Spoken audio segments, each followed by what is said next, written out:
importante no meio acadêmico, nós temos consciência disso, nós temos consciência que os dados podem ser interpretados de formas diferentes, e é por isso que existe uma ampla discussão sempre em torno da interpretação dos dados. Eu vou, já quase entrando na questão com o Dr. Kripa, eu quero colocar aqui uma coisa que vai, eu acredito, espantar todos vocês da mesma forma que me espantou e me comoveu também. O Dr. Kripa falou aqui do caso da Catiele e da filha dela, Anne, que tem um caso grave de epilepsia, e que a Anne, ela ficou sabendo, quer dizer, a Catiele ficou sabendo, através da internet, que uma família nos Estados Unidos estava usando clandestinamente um óleo de maconha rico em canabidiol, ainda que tenha os outros componentes, ele era especialmente rico em canabidiol, com pouca concentração de THC, e ela viu que esse uso clandestino surtiu efeito nesse caso, e ela resolveu, então, após um tempo, com os vários estados americanos regulamentando o uso médico, surgiu um comércio regular dessas substâncias, e ela conseguiu trazer ilegalmente para o país, experimentou e deu certo. E a vida dela, da filha dela, simplesmente deixou de ser um pesadelo rumo a uma possível morte, para ser uma outra história. Ela renasceu praticamente. Isso não é um caso isolado. Existem muitos casos de epilepsia adulta e infantil. Existem muitos casos de epilepsia parecidos com o dela, para vocês terem ideia, que são tratados com remoção do hemisfério inteiro do cérebro. Certo? E eu vou falar aqui para vocês o que há de mais chocante nisso. Vou aproveitar, tomar água aqui, para retomar a atenção do professor Cristóvão, que é muito importante que ele ouça isso.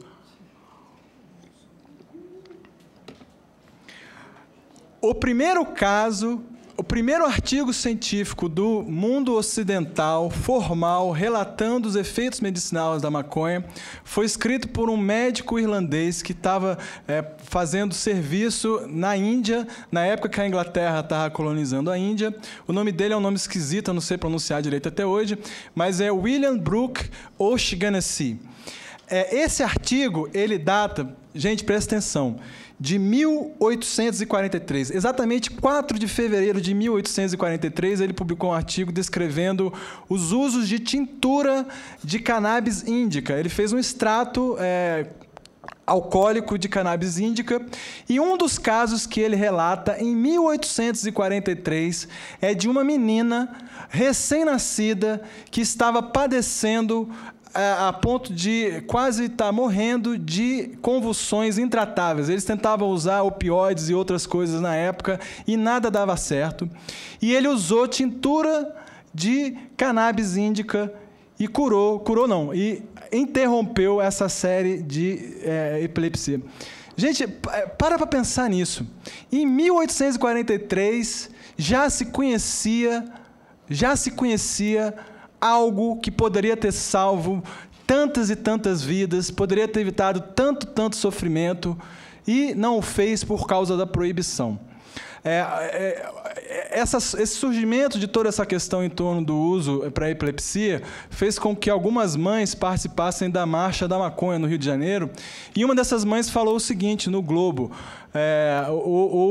e declarou, saiu na declaração pessoal dela, que algumas pessoas dizem que o movimento pela legalização, pela regulamentação da maconha está abusando desses casos. Ela falou, não, nós é que estamos agradecendo a eles por expor essa aberração.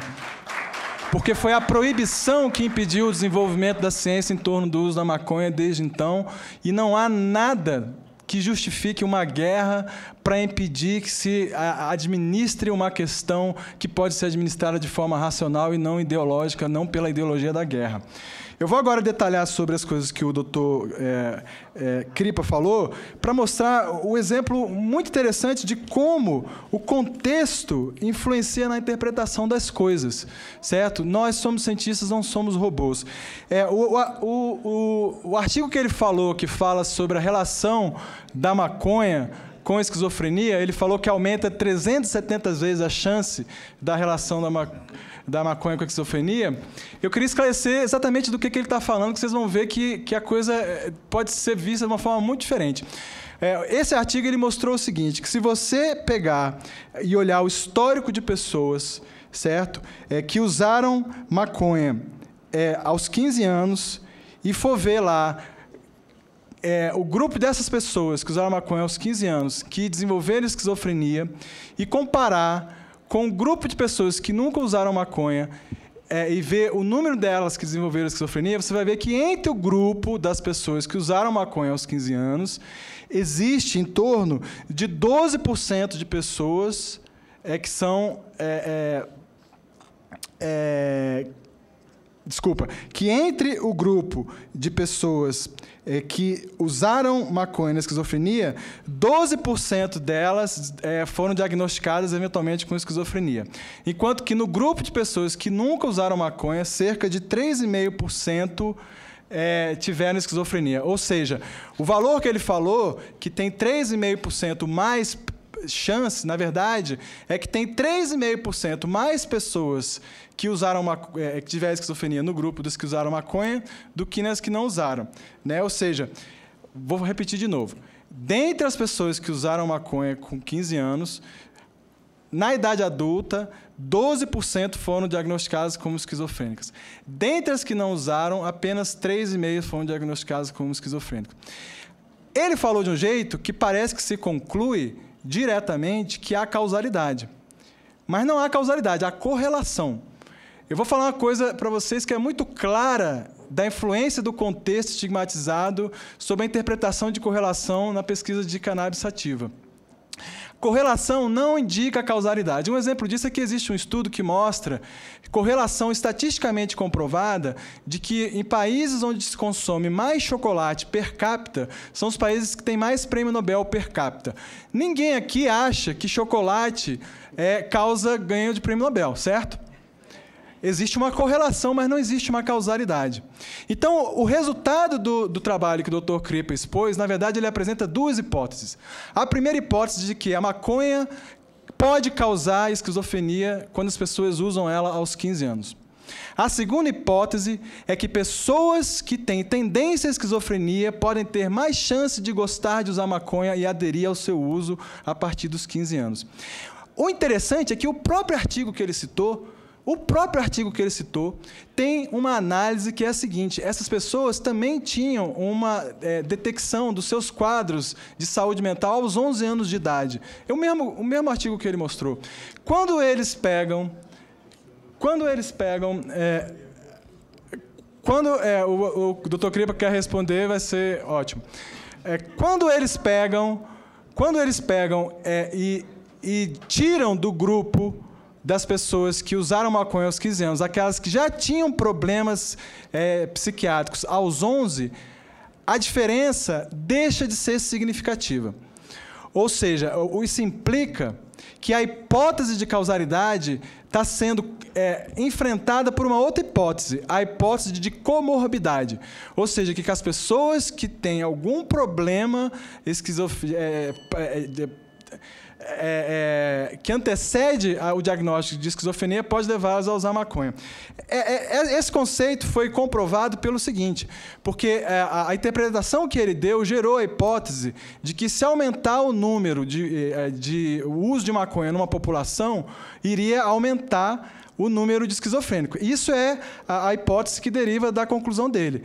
E o engraçado é que essa hipótese foi testada várias vezes. Um dos artigos, eu trouxe aqui para mostrar, feito pela Schizophrenic Research, em 2009, eles verificaram um aumento muito grande de uso de maconha entre a década de 70 e a década de 90, e aí eles foram estudar se o que o Dr. Kripa postulou é verdade ou não, ou seja, se esse aumento causava um aumento na quantidade de esquizofrenia. E a conclusão é a seguinte, eu vou ler em inglês para depois traduzir, né? In conclusion, this study did not find any evidence of increasing schizophrenia or psychosis in the general population from 1996 to 2005. Ou seja, a despeito de um aumento no uso de maconha, não houve aumento. Todo mundo teve mais tempo, né? Esse sinal é para eu parar de falar? Não? Ah, tá, desculpa. Bom, todo mundo teve mais tempo. Um tempo bastante razoável. Não, tudo bem. Só falta um orador. Tá, eu estou acabando, então. Depois o doutor Cripa quer responder a parceria. Claro. Então, esse mesmo artigo que eu estou citando, ele cita outros artigos que corroboram essa hipótese, mas, ou seja, outros lugares onde houve aumento do uso da maconha, mas não houve aumento de incidência de esquizofrenia. Mas tem um caso interessante que foi em Zurique. Nesse caso, se verificou que havia... Antes da década de 70, havia uma tendência de queda nos diagnósticos de psicose na cidade de Zurique, que fica na Suíça. E eles viram que essa queda foi revertida na década de 90. E eles perceberam que essa reversão na queda, não de diagnóstico de psicose, mas de entrada no hospital com sintomas de psicose, ou seja, com surtos ou com outros sintomas paranoides, houve uma reversão dessa tendência de queda, e eles associaram isso a algo que é o foco que nós temos que ter, que é a comercialização, que era a comercialização ilegal de maconha com excesso de THC. Então, a maneira realmente não ideológica, realmente objetiva, preocupada com a questão da saúde pública em relação à possibilidade de antecipar um evento psicótico em pessoas que tenham tendência à psicose, é controlar a quantidade de canabinoides para que os adultos conheçam o que estão consumindo, para que o Estado impeça o excesso de THC. Se vocês forem no mercado e procurar, acho que ninguém vai achar uma bebida alcoólica com 50% de álcool, certo? E é importante que os adolescentes não usem, certo? Eu queria dizer sobre mais duas coisas com relação ao QI. Eu li o artigo que o doutor Cripa... Para finalizar, né, professor? Que já estamos... Eu falei tanto assim? Adiantados. Eu acho que o pessoal falou mais do que eu, hein? Posso só concluir? É que em relação... No debate, você vai ter toda a oportunidade de falar. Mais 2 minutos para você. Tudo bem, então concluir. 2 minutos. Em relação ao QI, é importante dizer que as pessoas que estão em fase de desenvolvimento não devem usar maconha, a não ser que haja uma relação custo-benefício num contexto controlado de uso médico, que é diferente do abuso em desenvolvimento, certo? Agora, a gente tem que ter a medida certa da verdade, para tomar os caminhos corretos. O Dr. Cripa citou um artigo que ganhou manchetes aí, dizendo que o uso de maconha diminuía o QI em 8 pontos, certo? Esse artigo ele foi refutado na própria Proceedings of the National Academy of Science, que é o jornal que o publicou, porque eles verificaram que essa diferença de 8 pontos, na verdade, se deviam a fatores socioeconômicos. O que é o QI? O QI não é o modelo do chip do nosso cérebro. O QI é um teste de desempenho intelectual. E se sabe que se você pegar uma pessoa que ficar 1 ano a mais no colégio em relação a outra que ficar 1 ano a menos, ela pode ter 3 pontos a menos de QI. Se ela ficar 2 anos a mais, ela pode ter 7 pontos a mais de QI. Certo? Então, se verificou que, na verdade, era uma questão socioeconômica.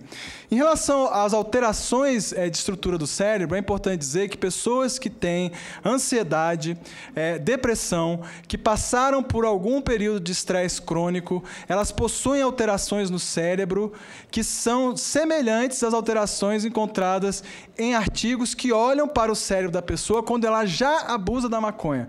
Não quer dizer que a maconha causou essa alteração. Essa alteração pode ser um diagnóstico de uma condição subjacente que pode causar ansiedade e leva a pessoa ao abuso de drogas, certo?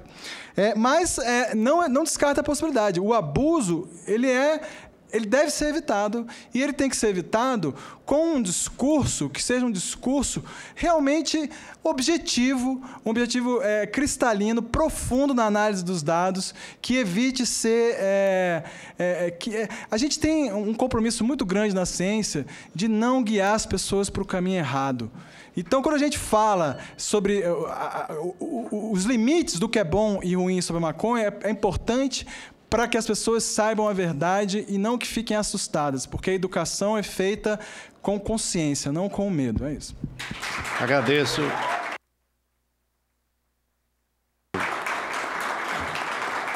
Doutor Renato Malcher Lopes, neurocientista e professor adjunto da Universidade de Brasília. Como último integrante deste debate, nesta comissão, concedo a palavra ao coronel Ubiratã Ângelo, representante da ONG Viva Rio. Obrigado, doutor.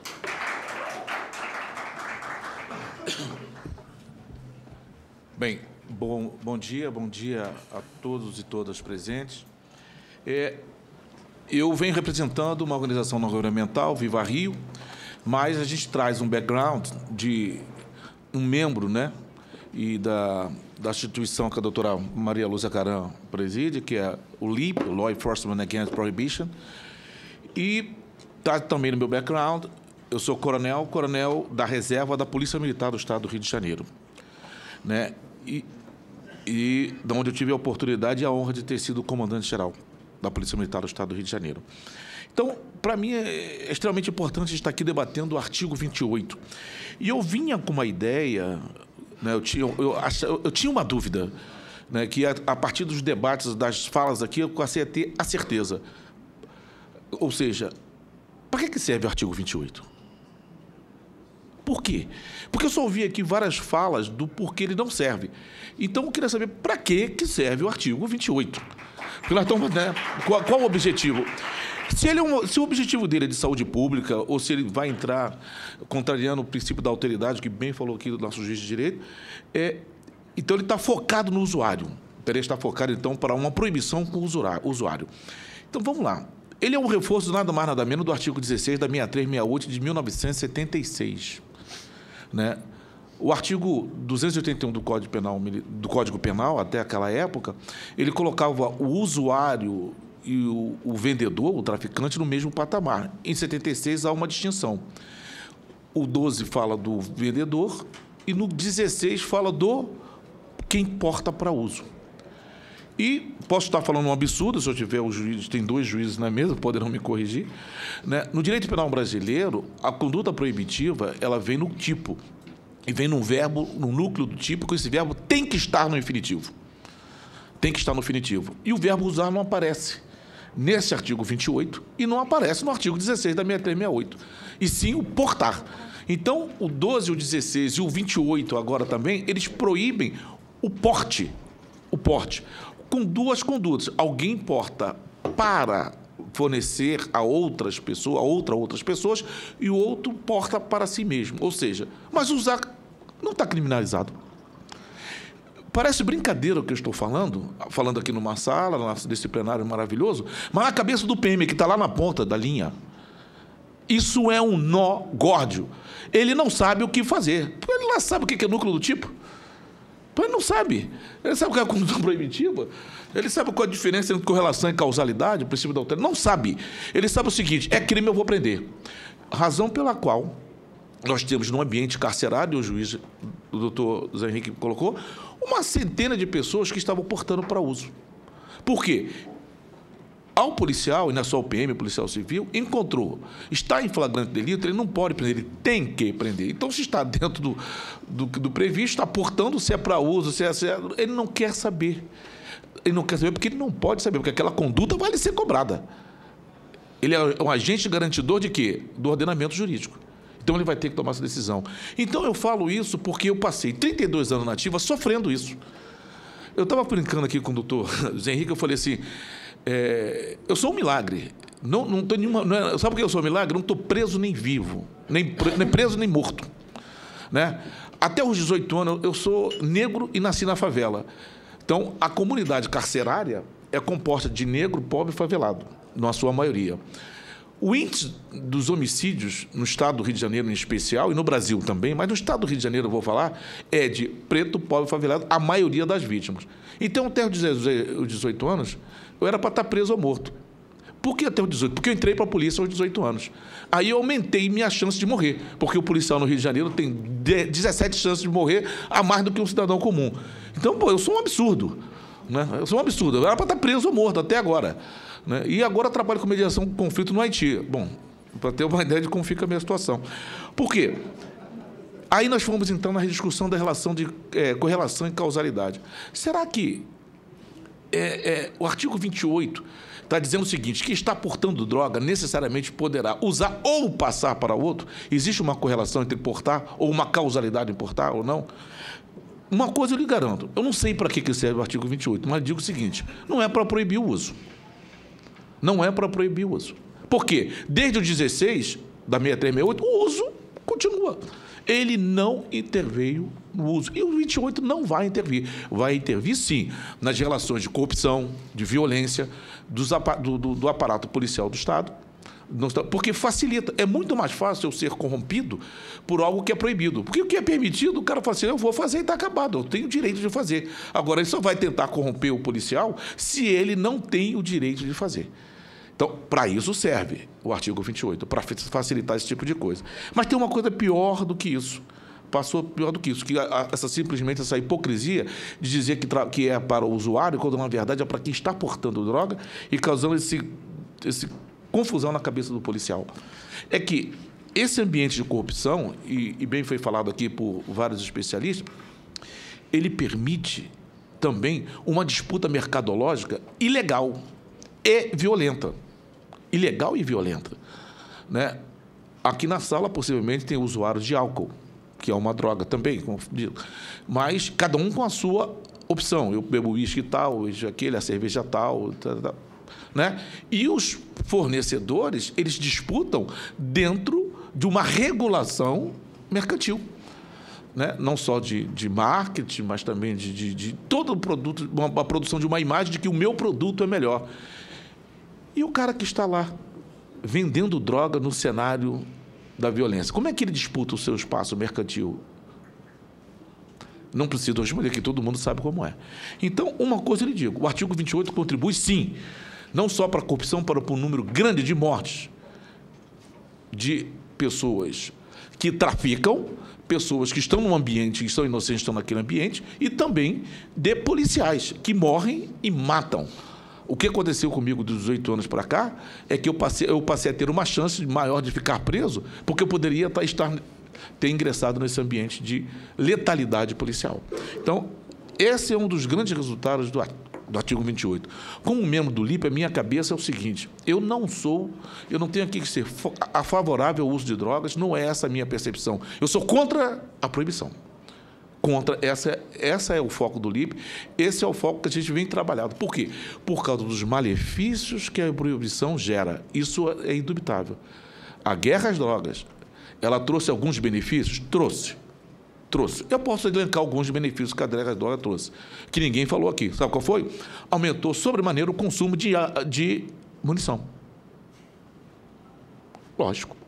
Não só nos confrontos, como nos rituais, em que eu tenho até, nem costumo chamá-los de traficantes, mas quando aqueles camelôs e promotores da violência nos espaços violentos, especialmente no meu estado, na minha cidade, eles ficam dando tiro, disparo de traçante, etc., exibindo armas, etc. O consumo de munição e a compra, o comércio de armas aumentou sobremaneira com a guerra às drogas. Então tem beneficiários. Então, não sem dúvida, nós vamos encontrar beneficiários disso. Né? Isso não tem. Né? Tem também um outro fator que é fundamental, que ele entra na questão da correlação-causalidade. Quando a gente pensa no Rio de Janeiro em violência gerada às drogas, a gente pensa imediatamente em favela. É uma correlação ou uma causalidade? Eu não vou responder, é só para a gente parar e pensar como o artigo 28 contribui com isso, como a proibição contribui. Mas qual a discussão hoje aqui é exatamente o artigo 28, né? No total, a descriminalização das drogas, mas do uso de droga. Ou melhor, não é a descriminalização do uso de droga, do porte de drogas para uso próprio. Né? Porque o que caracteriza o porte de droga para uso próprio? juridicamente, vamos ter inúmeras dissertações e todas elas vão ser verdadeiras. Mas lá na ponta da linha, quando pega... É só cada um fechar os olhos, não precisa nem fisicamente, mas imaginar, olhar para dentro e falar assim, tem duas pessoas, cada uma tem 1 quilo de maconha. Vamos pegar maconha na rua. Tum. Um é bem-sucedido, outro é mal-sucedido. Né?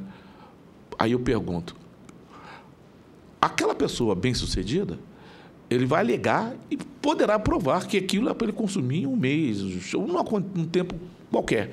O mal-sucedido, se ele ousar falar para o policial que aquele 1 quilo, não precisa ser 1 quilo, pode ser meio, pode ser uns 10 cigarrinhos de maconha. Né? Se ele não for apenado no momento, com uma pena alternativa aplicada pelo policial, à margem da legalidade, à margem dos direitos humanos, ele vai chegar na delegacia. E na delegacia vai sofrer também a mesma consequência. E vai ficar preso. Está assim de gente presa. E assim de gente solta. E quando a gente olha o banco de injustiças promovidas, o principal promotor da injustiça é o policial, que fica frustrado lá na ponta. Ora, não tem como ele ter uma conduta adequada à luz dos direitos humanos com o usuário de drogas. Porque o usuário de droga, para ele, é um problema. Eu não estou aqui criticando o usuário, estou dizendo que ele é um problema à medida que ele traz algo para o policial que ele não sabe resolver, a não ser prendendo. E se ele fica louco. Imagine-se lá na ponta, não estamos falando nesse ambiente de discussão. Então, essa discussão ela é fundamental para que a gente pense, tá bom, e a luta pela descriminalização das drogas, a luta tem o seu objetivo? Tem, que é colocar a termo a chamada guerra às drogas. Aliás, a gente estava discutindo isso ontem, uma pessoa falou assim, a minha preocupação é que se descriminalizar drogas no total, o que vai ser feito com esses bandidos armados que estão nas favelas do Rio de Janeiro? Né? Aí foi refutada justamente por uma outra pessoa que falou assim, quando se pensou em abolir a escravatura, também se pensava numa questão, o que se ia fazer com o negro, que ele não sabia se proteger, não sabia trabalhar, não sabia. Então, era melhor mantê-lo escravo, porque, pelo menos, ele ia conseguir sobreviver. Me parece o mesmo princípio, eu aprendi isso ontem. Me parece, o que vai fazer? O que vai fazer é outro problema, É uma questão de inserção em mercado de trabalho, etc, etc. Mas a descriminalização das drogas, o artigo 28, vai interferir diretamente não só nos princípios de direitos humanos apontados aqui pelo Dr. José Henrique Torres, maravilhosamente, já lhe pedi até a sua apresentação para a gente exibir lá na Escola Superior de Polícia, mas também vai interferir diretamente na preservação da vida. Uma redução drástica de vidas ceifadas pela violência, geradas por uma disputa mercadológica calcada na violência, porque não tem outro caminho, e como foi apontado pela doutora Maria Lúcia, o que aconteceu nos Estados Unidos, no período da lei seca, e o que acontece, né? Isso sim, nós teremos resultados imediatos. Não vou entrar na seara, como dos especialistas na seara farmacêutica, da medicina, ou se... até mesmo na seara sociológica de é saúde pública ou não é saúde pública. Não. Isso tem várias discussões. Mas essa discussão também só faz sentido se eu souber para que serve o artigo 28, que até agora eu não sei para que ele serve, a não ser aumentar esse princípio das guerras às drogas. Aí eu digo sim, não é uma correlação, é uma causalidade. É uma causalidade. Todos que estão nessa sala hão de pensar, aquilo que é proibido só pode ser feito na ilegalidade. Na ilegalidade, os meus parceiros vão estar na ilegalidade. Então, eu vou construindo o universo da ilegalidade, gerando corrupções e violência. E é preciso acabar com a hipocrisia. Uma pergunta que eu faço. No Brasil, é proibido menor beber? Não é? Pois eu digo, não é, porque não existe lei que proíba menor de beber. É proibido vender para menor.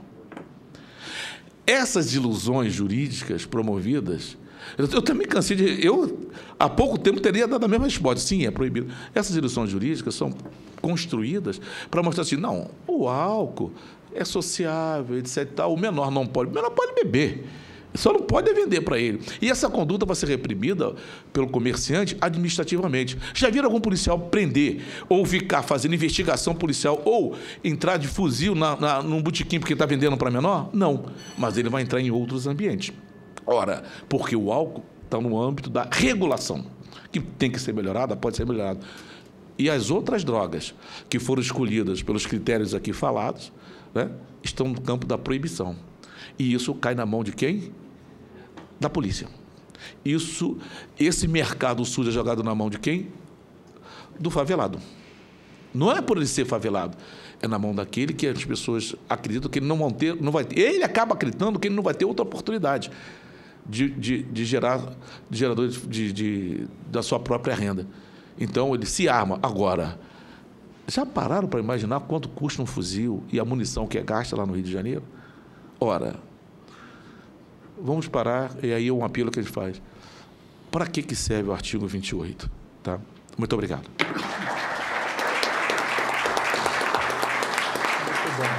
Agradeço ao Coronel Ubiratã por sua contribuição valiosa ao debate que ora travamos nesta comissão.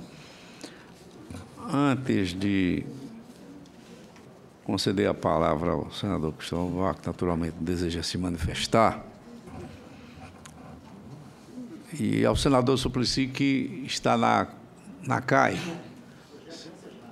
seria bom avisá-lo de que a audiência está finalizando com os debates. E nós recebemos, como eu disse, mais de 150 comentários ou perguntas pela internet sobre esta audiência pública. Seria impossível fazer a leitura de todos. No entanto, selecionamos alguns para conhecimento desta comissão. Francisco Manuel Viotti Moreira, de Minas Gerais. Com a liberação do uso do CBD, a população só poderá ter acesso através de importação, e quem não tiver condições de adquirir o medicamento, o governo federal, estados e municípios irão distribuir esse tipo de medicamento? Leonardo Formaggio, de São Paulo. A guerra contra as drogas nunca funcionou. Por que continuar com esse erro? Gente inocente está morrendo pela violência do tráfico. E gente de bem está sendo condenado pelo simples fato do uso, enquanto verdadeiros criminosos saem impunes. Não é óbvio esse erro chamado guerra às drogas?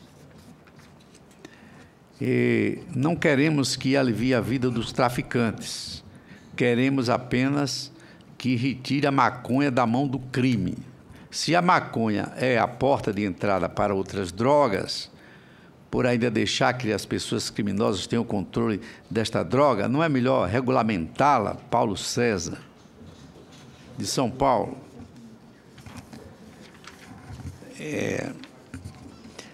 Ana Flávia Schmidt, de Santa Catarina. Podem até descriminalizar. E como o contrabando será enfrentado? Rafael Barros, da Paraíba.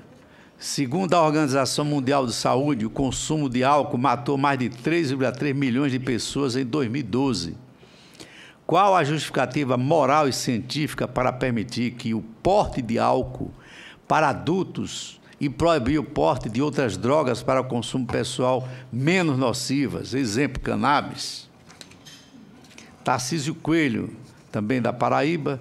Se a atual política antidrogas perdura há 40 anos, como a guerra às drogas, e podemos ver claramente que o consumo foi aumentar. Tiago Augusto, de São Paulo. Sabendo que a criminalização das drogas enriquece quadrilhas e fortalece criminosos e a legalização trará inúmeros benefícios com a cobrança de impostos, controle de qualidade de venda, qual o fundamento de proibir se está na sociedade e tem benefícios? Quem lucra com isso? e Gabriel Azevedo, de São Paulo, aos componentes da banca que são da área de saúde, tem alguma discordância quanto ao fato de que o custo da proibição da cannabis, mesmo do ponto de vista da saúde pública, é muito maior que o da sua liberação? E, afinal, Marcelo Augusto, Niele Gonçalves, como será o impacto da descriminalização das drogas sobre os medicamentos? Enfim, para que os senhores acompanhem o quanto a comunidade está se interessando por este debate.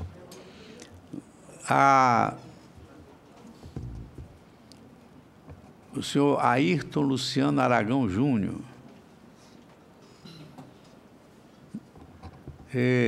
Digo não à descriminalização do porte de drogas para consumo pessoal. Droga faz mal. É tão difícil de entender isso? Cleusa, de São Paulo, não querendo generalizar, é sabido que crianças com 12, 13 anos não têm mais infância. Infelizmente, grande parte está envolvida na vida do crime. E a maioria são usuários da maconha e outras drogas. Sou contra a legalização da maconha. Crianças estão sendo arrebanhadas para intermediar a venda de drogas, para furtar, roubar e até matar, por não termos ainda uma lei que pune com o mesmo peso. Irenilda, de Fátima Arraiol de Campos. Esse artigo 28 da Lei nº 11.343, de 2006, sobre o consumo de drogas, no mínimo autoriza o uso da mesma, visto que as penas são uma piada. Droga tem que ser combatida com leis rígidas e punitivas. Mas se essa mesma droga funciona como remédio para determinadas doenças, esta deve chegar ao paciente pelo médico ou órgão de saúde autorizado em manipulá-la. Em hipótese alguma, o cidadão comum deverá ter acesso à compra. Afinal, Nelson Barenho, do Paraná, Cascavel, do Paraná, sou contrário ao uso de drogas. Começam com a maconha e depois vão para as mais comprometedoras da saúde, como o crack. Em qual país teve alguma melhora pela liberação? Temos que punir exemplarmente os traficantes. Tem que ser considerado crime hediondo.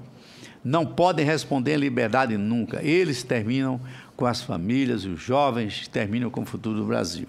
Algumas das perguntas e comentários que nós conseguimos pensar entre quase 200 que foram feitas durante a realização desta audiência pública. O senador Cristóvão Buarque tem uma missão ingente, complexa e difícil de relatar uma matéria que hoje, na sociedade, é debate quase diário nos jornais, nas mídias sociais, enfim, sobre a regulação do uso da maconha. É uma proposta que foi assinada por mais de 20 mil internautas e que chegou às mãos do presidente da Comissão de Direitos Humanos, que designou Cristóvão Buarque como relator. Daí, sua presença aqui é muito importante, porque caberá a Vossa Excelência, depois de ouvir a sociedade, os diversos segmentos interessados, os senadores e as senadoras, dará um parecer sobre a matéria. Na Câmara dos Deputados há proposições do mesmo GAES, com a mesma iniciativa, mas é a primeira vez que surge aqui no Senado, por iniciativa popular, uma proposta com esse objetivo, tal como fez o Uruguai. E vários tribunais, inclusive, como aqui foi citado, da Argentina, da Colômbia, já definiram que é inconstitucional uma norma impositiva como esta norma que está em vigência pela Lei 11.343 no Brasil.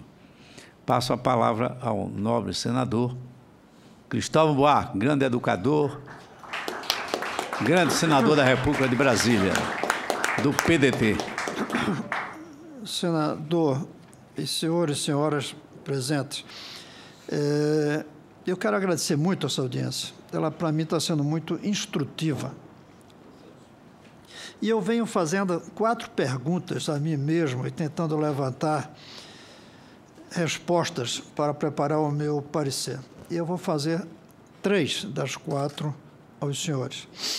Porque uma, acho que ficaria ruim eu perguntar.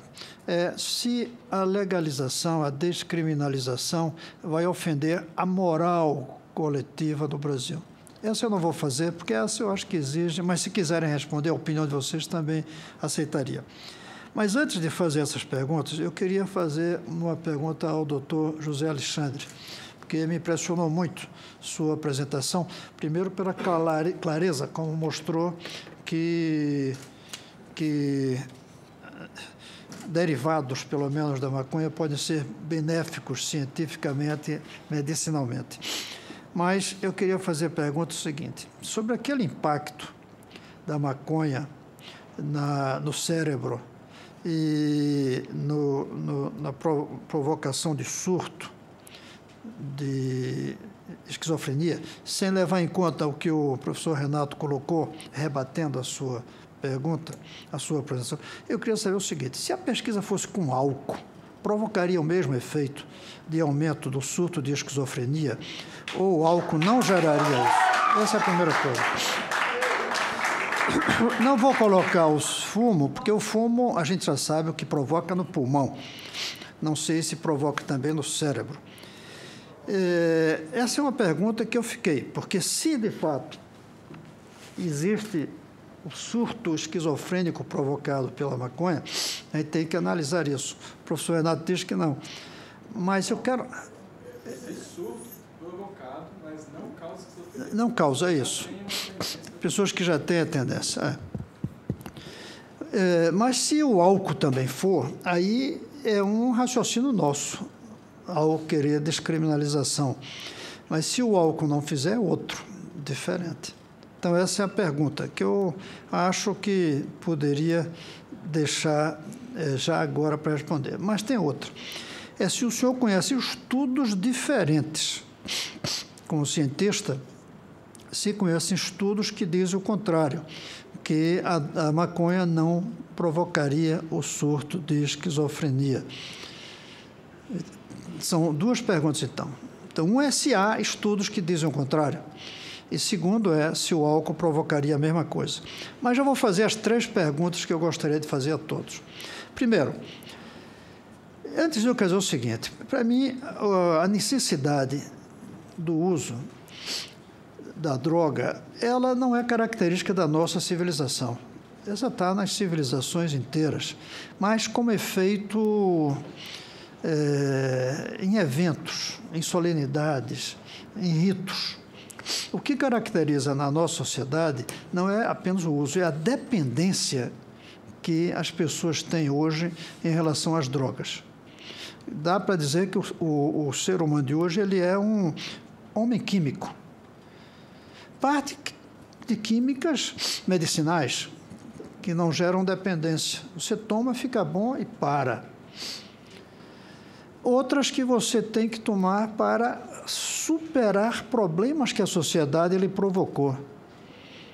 Outro para ter prazer usando aquela droga. São 2 coisas diferentes. Um é a droga que compensa a fragilidade da crise civilizatória, o desconforto, a angústia, a falta de perspectiva, que você termina caindo na droga. A outra é ficar dependente dela. Porque não ficando dependente é uma coisa. Até testar a morte seria bom se a gente soubesse que voltaria dela. A outra é a dependência que a humanidade vive hoje de drogas. Essa dependência é um fracasso da civilização. Agora, o outro fracasso é a maneira como a gente vem combatendo. São dois fracassos da civilização atual. Um é a dependência de você consumir drogas químicas para superar o fracasso existencial decorrente de uma civilização mercantilista que põe o trabalho como fundamental, além de você já ter resolvido as suas necessidades para consumir. Aliás, eu acho que existe um problema de consumo de drogas e existe um problema da droga do consumo. A civilização de hoje tem uma droga no consumo. Nós somos viciados, dependentes disso. O problema é a dependência. E isso é um fracasso da civilização. Não devia haver isso. Não devíamos necessitar de drogas, mas necessitamos. O outro fracasso é da maneira como a gente combate. Eu creio que nós fracassamos. Seja o artigo 28, seja a criminalização, algo não está dando certo. Eu li nesse processo todo um documento escrito e publicado no jornal de um dos Rockefeller, que foi um dos líderes da campanha pela lei seca nos Estados Unidos, porque, de fato, o álcool estava cometendo desastre, como está ainda hoje. E ele foi um dos defensores. Ele depois escreveu um artigo dizendo que a lei seca tinha sido um fracasso tão grande ou maior do que o fracasso do consumo de álcool antes da lei seca. Criamos um monstro, ele disse, que de fato foi tudo que surgiu a partir da criminalização do álcool. Então, diante disso, eu tenho feito 3 perguntas. Uma é se aumentaria o número de dependentes. Eu não falo de usuários, eu falo de dependentes. A descriminalização aumentaria o número de dependentes? Essa é uma pergunta. A outra é, a descriminalização da maconha abriria uma porta para outras drogas ou não? Porque eu já ouvi até a opinião contrária, que muitos dos que caem no crack é porque não conseguem ter acesso à maconha de uma maneira legal, pelo preço e por todas as outras razões. A outra é a dos benefícios medicinais, que eu acho que foi bastante falado aqui, mas eu tenho feito a pergunta. E, finalmente, se reduz a violência que vem do tráfico. Então, eu deixo essas 3 perguntas, mas, em primeiro lugar, pedindo ao doutor José Alexandre que me responda a pergunta que eu fiz a ele.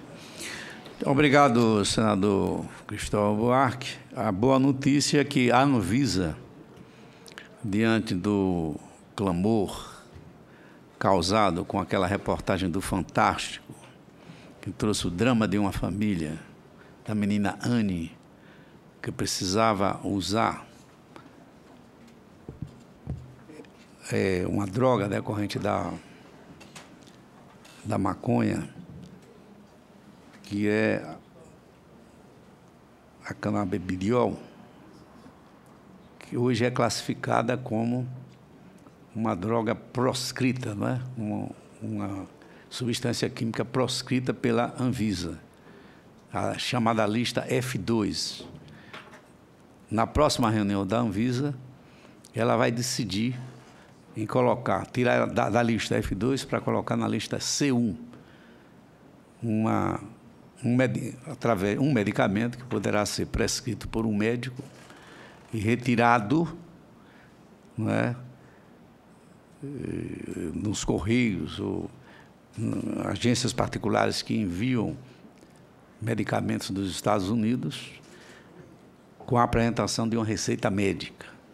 Então, eu acho que é importante que nós possamos não só usar os benefícios, né, da cannabis para tratamento médico, como também fazer uma regulamentação, porque se não fizermos, quem vai fazer é o próprio judiciário, que mais uma vez, diante da omissão do Congresso Nacional, poderá legislar se provocado como tem sido provocado. Por isso, a minha pergunta é se, regulamentando, como nós podemos regulamentar o uso de substâncias químicas provenientes da cannabis, se será viável no futuro a sua fabricação aqui no Brasil, ao invés de fazermos a sua importação, o que será um custo muito alto para as famílias brasileiras. E tivemos até uma pergunta aqui sobre a canabidiol, se a pessoa não podendo comprar nos Estados Unidos, como outras 6 famílias já fizeram, o que o governo federal, o que o governo do Estado, os governos estaduais e os prefeitos municipais puderão fazer para que as pessoas mais pobres possam ter acesso a esse medicamento. Eu concedo a palavra. Todos, naturalmente, vão ter o direito de falar e nós vamos estabelecer um tempo, fixar um tempo, e nós não vamos permitir que esse tempo seja ultrapassado. Nós temos horário a cumprir aqui na TV Senado, temos horário a cumprir, porque precisamos voltar para o plenário, onde teremos votação hoje, ordem do dia a ser cumprida, de modo que cada um dos participantes desta mesa terá direito a 5 minutos. Eu tinha estabelecido 3 minutos. Vamos agora subir para 5 minutos. Eu acho que é o suficiente para que todas as respostas sejam dadas. Todos têm um direito, porque aqui nós temos quantos na mesa? Temos 3, 4, 5, 6, 7. 7 vezes 5, 35 minutos. Quer dizer, no mínimo 40 minutos ainda teremos, se não houver pergunta de senadores.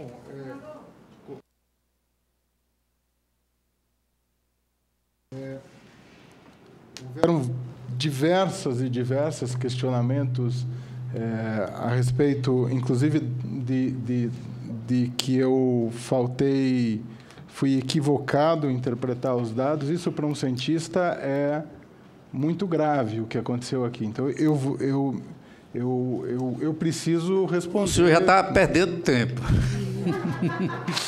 É melhor começar a responder.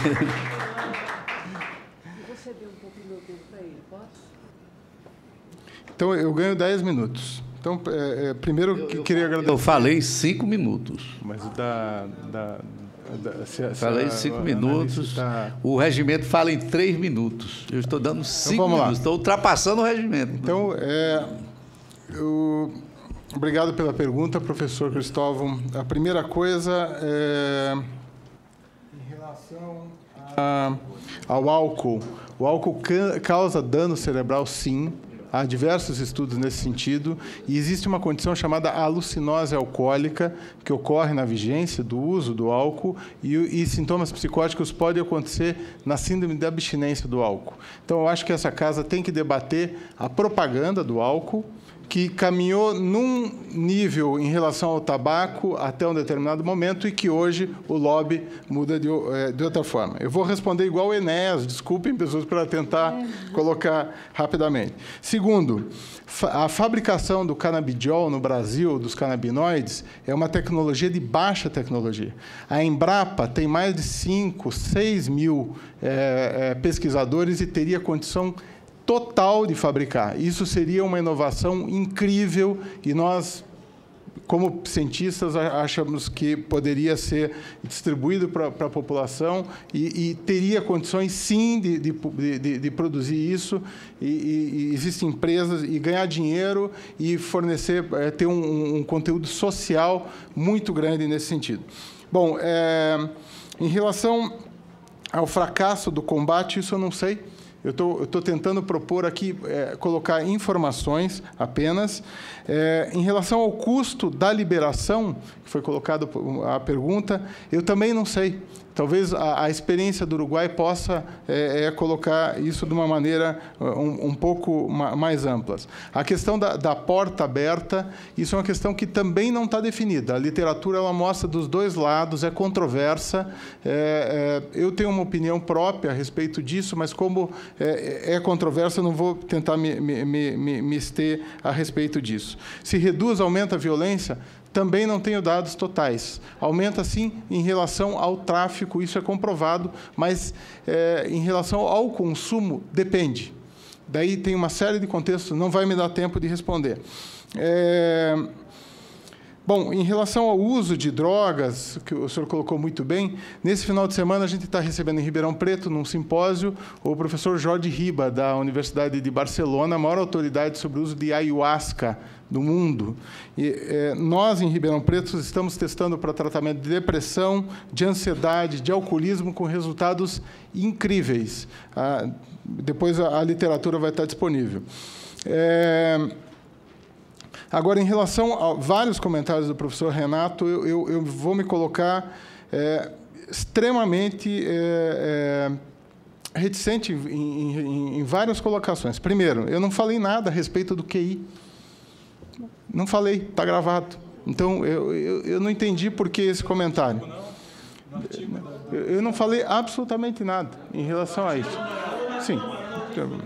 Segundo, estou falando aqui. Bom, meu tempo acabou. Eu dou 2 minutos meu para Não, ele tem mais quase 2 minutos. Bom, segundo, colocar essa questão de que eu falto com a verdade e que a interpretação equivocada dos dados nos estudos científicos, que não condizem com a verdade, isso afeta a todos nós, cientistas, o nosso grupo de Ribeirão Preto. Eu sinceramente, eu acho que não deveria... o meu tempo, eu vou continuar. O senhor terá tempo de falar? Segundo, em relação à neuroimagem, que as pessoas apresentam comorbidades psiquiátricas, isso é uma mentira, porque o critério de exclusão dos estudos da meta-análise, ela exclui pessoas com comorbidades. Terceiro, esquizofrenia. O senhor deve estar desatualizado, porque existe um estudo mais recente que controlou em relação a sintomas prévios de psicose. Além disso, tem um estudo nosso, que nós participamos, em relação a uma genotipagem Val do Conte, que aumenta, sim, a prevalência de esquizofrenia. E o senhor talvez desconheça o estudo de Christchurch, de Dunedin, da Nova Zelândia, na qual é controlado por sintomas psicóticos prévios. Segundo, quinto, a maioria não tem problemas. Bom, mas aqueles 5 a 6% que têm problemas é 100% na vida dele e das pessoas que têm. Terceiro, o estudo de 70, 90 da Schizophrenia Research entrou na meta-análise, e isso é um estudo. Agora, existe uma meta-análise que é muito mais rigorosa e que inclui vários estudos. Outra coisa, a maconha fornecida com alto teor de THC, baixo CBD. Bom, eu estou propondo antes disso, que os usuários saibam em relação os riscos que tem, e depois a gente pode avançar no debate. Darei mais 2 minutos. Que o usuário de maconha e crack... Igualmente darei aos outros. Usuários de maconha e crack o fazem por automedicação e são pessoas miseráveis.